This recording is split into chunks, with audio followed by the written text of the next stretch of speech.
now the biggest beef in hip hop. Mm-hmm. I would like to say the biggest beef. It is the biggest beef. It's the biggest beef to me, right?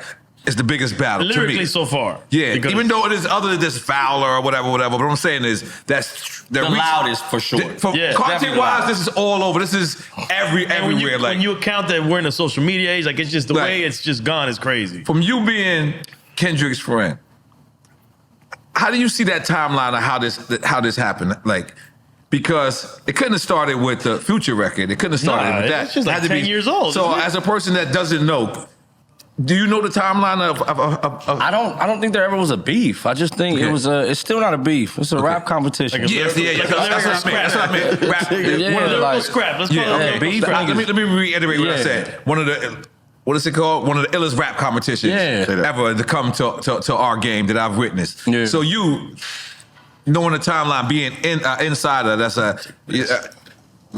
did you see how this timeline started? It was, I just, you know, Drake is an amazing artist, right? And sometimes, like, when you've been running it for 15 years, like, 15 years, like, that's unheard of. Right. You have to start smelling yourself. Right. But you knew not to play with that guy. Man. Like, we've all been in the studio with that guy. He's too quiet. We all know that guy raps, works out. That's it. Right. Family. So for you to not be prepared for what was coming was a slight to his team. He was aloof in the way they do things. As far as like the beef. Bad timing, Drake. Yeah, I just think Dot was like, all right, enough's enough. Right. Enough's enough. Oh, you want this? You drop. You ain't about to back out of this. Right. You antagonizing a nigga that you know lyrically you really can't fuck with. They call it tickling the tail of the dragon. Because you thought he was gonna look at you like, man, I'm doing what I'm doing. Right. Nah. You gave him motivation. Nah, that dude, he went on his last Grammy rant and he said, all I wanted to do was be an underground rapper. He just said that. Kendrick. Yeah. Right. That's all his favorite rappers corrupt. Right. He wanna rap. So now it's like, oh, this is just going to be rap. I'm about to go ahead. We're gonna do this and we're gonna do it in front of the public and we're gonna show you something. And I just think, you know, we got to watch what a lot of us already knew. Right. You know what I mean? Again, as far as a beef, like, you guys all went through beefs. Yeah. That was you're right. I worded that wrong. Yeah, this never was gonna go outside of people getting touched. No, that's over. So now it's just free fall. Who can rap the best and who has the best?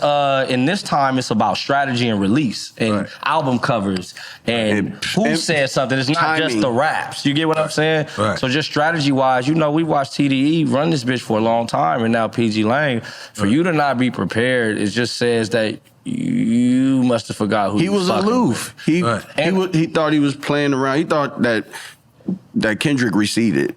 And Kendrick was just chilling. He likes to be alone. He's Kung Fu Kenny. He don't want that. I think he thought that we wasn't gonna all rally behind because, you know, Drake has a few records with a few people from the city. And he got houses out there. Yeah, I mean, I play Kendrick Lamar music in Canada. He can still have them. Right. It's not that, but I think he just thought that we were just gonna side with people that are popular. I believe at one point he was like antagonizing him, even posting pictures of his manager, like, when are y'all coming back, right? All of that. Like, you ask, like, if a nigga asked to get his ass whooped, you whoop his ass. Right. From where I come from. Right. Like, you at this point, bro, like, you literally were just, come outside. Come outside. You knocking on that door. Right. You know what I'm saying? Like, all right, bullies get beat up too.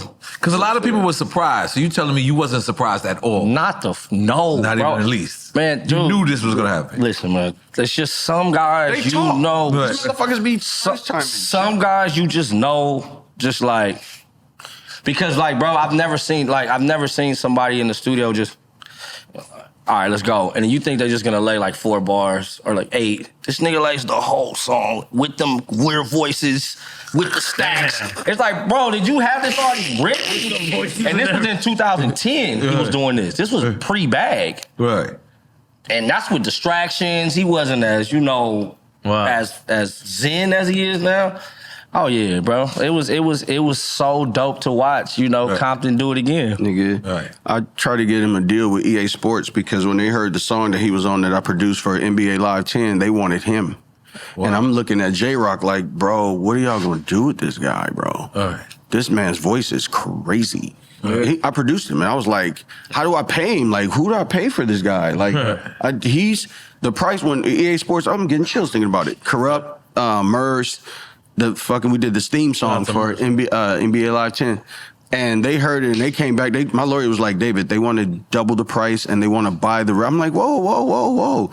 Kendrick did the little singing on that shit. And I'm sure that's why.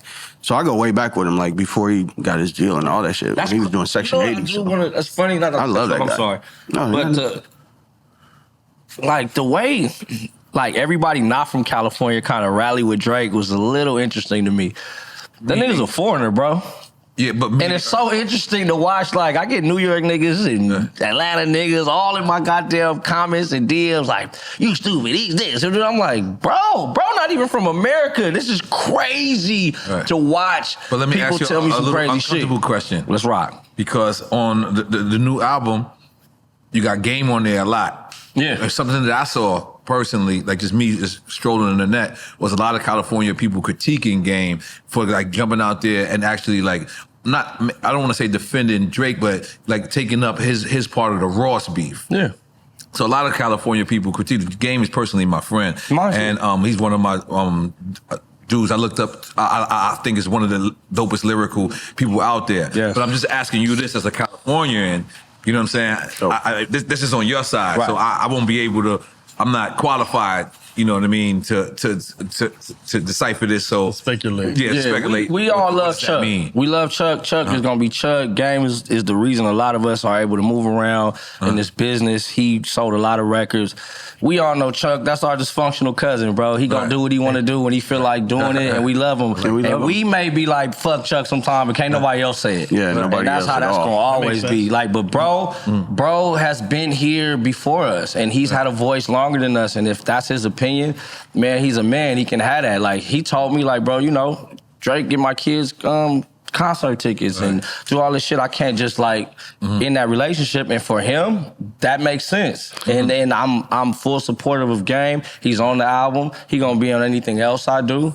I'm never finna cut bro off because when shit was fucked up for me, he was right there with me. But in this instance, I told him, bro, chill the fuck out. Sit your ass down. Not Sit this down, one. Chucky. Not this one. But again, Game don't listen to nobody, and that's part of why we love him too. Right. You get what I'm saying? So you know, he explained it, and again, that's on the blog. Hey man, yeah, the blog. You called it the blog, the live. The live. I'm sorry. On the blog. I saw it on the blog. It was I'm sorry. I saw it on the blog. It was about 17 minutes. I was like, bro, that's a little long-winded, but I'm fucking with you. Yeah. But I mean, you know, that's Chuck, bro. That's Chuck, bro. That's Chuck. Chuck is always gonna go left when we go right.